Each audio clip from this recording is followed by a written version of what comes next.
Hello বন্ধুরা, আজকে আনানকে নিয়ে আনানের বান্ধবীর বাসায় গেছিলাম। তো ওখানে ঘোরার পরে আনানকে বললাম যে এর আশেপাশেই হচ্ছে আমার কোনো একটা বন্ধুর বাসা আছে, চল তোকে দেখাবো বান্ধবী বন্ধু কাকে বলে এবং বান্ধবী বন্ধুর সম্পর্কটা কেমন হয় এবং কত আন্তরিক হয়।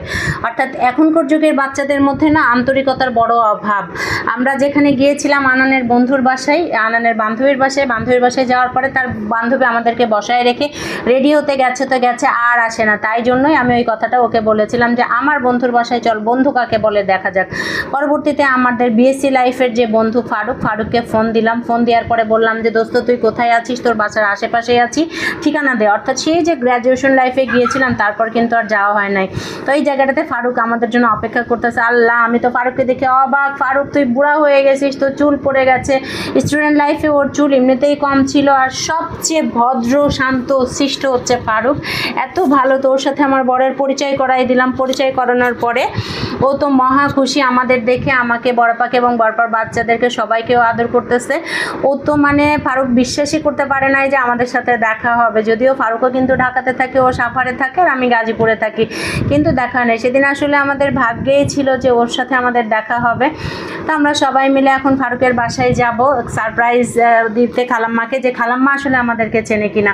আমাদের বন্ধু লাইফটা এমন ছিল যে বাসা থেকে আমরা প্রায় 1 ঘন্টা দূরে প্রাইভেট পড়তে যেতাম, হেঁটে বাসায় আসতে হতো দেখে বন্ধুরা আমাদেরকে বাসা পর্যন্ত দিয়ে তারপর ওদের বাসায় যেত। অর্থাৎ এত পবিত্র একটা সম্পর্ক এবং আমাদের বন্ধুদের সাথে সম্পর্ক ছিল ভাই বোনের মতো। সেখানে নেগেটিভিটির কোনো স্কোপই ছিল না।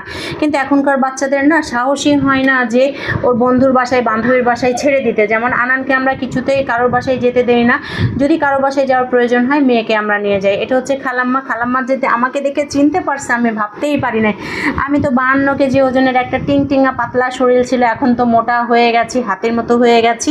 তো খালাম্মা আমাকে দেখেই জড়ায় ধরছে, মা তুমি ভালো আছো, সেই কবে একবার এসেছিল আর আসো না। অর্থাৎ স্টুডেন্ট লাইফে প্রায় আমরা বন্ধু বান্ধবীদের বাসায় যেতাম, আর আমাদের বান্ধবীরা আমাদের বাসায় এসে দিনের পর দিন রাতের পর রাত থাকছে, কিন্তু বাবা কোনো দিন কোনো বান্ধবীর বাসায় আমাদেরকে রাত থাকতে দেয় নাই। তো বন্ধু তো বিদিক হয়ে গেছে, আমাদের খাওয়ানোর জন্য অস্থির হয়ে গেছে, আমরা কিছুতেই খাবো না। আমরাও গেছি, সেই সময় কারেন্ট চলে গেছে। বন্ধু ওয়াইফ অর্থাৎ ভাবি ছিল না, ভাবি একটু পাখিতে ঘুরতে গিয়েছিল। তারপরেও সাথে সাথে ভাবি আমাদের কথা শুনে চলে এসেছে। এদিকে বন্ধু বান্ধবী ভাবি সবাই একসাথে কথা বলতেছি। ফারুককে স্ট্যান্ড রেখে অন্যান্য বান্ধবীদের নাম্বারও ফারুককে দিয়ে দিলাম যেগুলো আমার কাছে ছিল। আমাদের বিএসসি লাইফের যে বন্ডিং, যে বন্ধুত্ব, এটা কিন্তু আসলে সচরাচর দেখা যায় না। আমরা অনেক মজা করছি। তো এখানে গল্প করতেছি খালাম্মার সঙ্গে। আঙ্কেল অনেক বেশি অসুস্থ এবং ফারুকের 2টা বোন এত ট্যালেন্ট, বিশ্বাস করবে না, মারাত্মক লেভেলের ট্যালেন্ট ফারুকের বোনগুলা। তো ওখানে যাওয়ার পরে আমরা অনেক মজা করেছি এবং বাচ্চাদেরকে ফারুক অনেক চিপস হাবি জাবি যা পারে কিনে দিচ্ছে। মানে ও কী করবে না করবে ও না বুঝে উঠতে পারতেছে না, ও বিশ্বাসই করতে পারতেছে না, নিজেকে মানায় নিতে পারতেছে না যে আমার বান্ধবীরা এসেছে। তা আপনাদের বন্ধুর সাথে দেখা হলে কেমন লাগবে, এটা কিন্তু বড়ভাবে আমাদের সাথে গল্প করতেছে। অনেকক্ষণ কারেন্ট ছিল না, কারেন্ট আসার পর আমরা একটু গল্প করতেছি। আমার বন্ধু কেমন লাগলো এবং আমার বন্ধুর মতো নিশ্চয়ই আপনাদের এরকম ভালো সম্পর্কের বন্ধু আছে যারা এত ভালো। তো ভাবছি একদিন ফারুককে আমাদের গাজীপুরের বাসায় ডেকে নেব, ওর ওয়াইফ সহ। নিশ্চয়ই আপনাদের ভালো লেগেছে। এই ভিডিওটা দেখলে আমার অন্যান্য বন্ধু যখন দেখবে আমি জানি তাদের জ্বলাপোড়া শুরু হয়ে যাবে এবং তারা রাগ করবে যে তাদের বাসায় যায় নাই। আজকে এই পর্যন্তই। সবাই ভালো থাকবেন, আমাদের সাথে থাকবেন। Thank you for watching, by.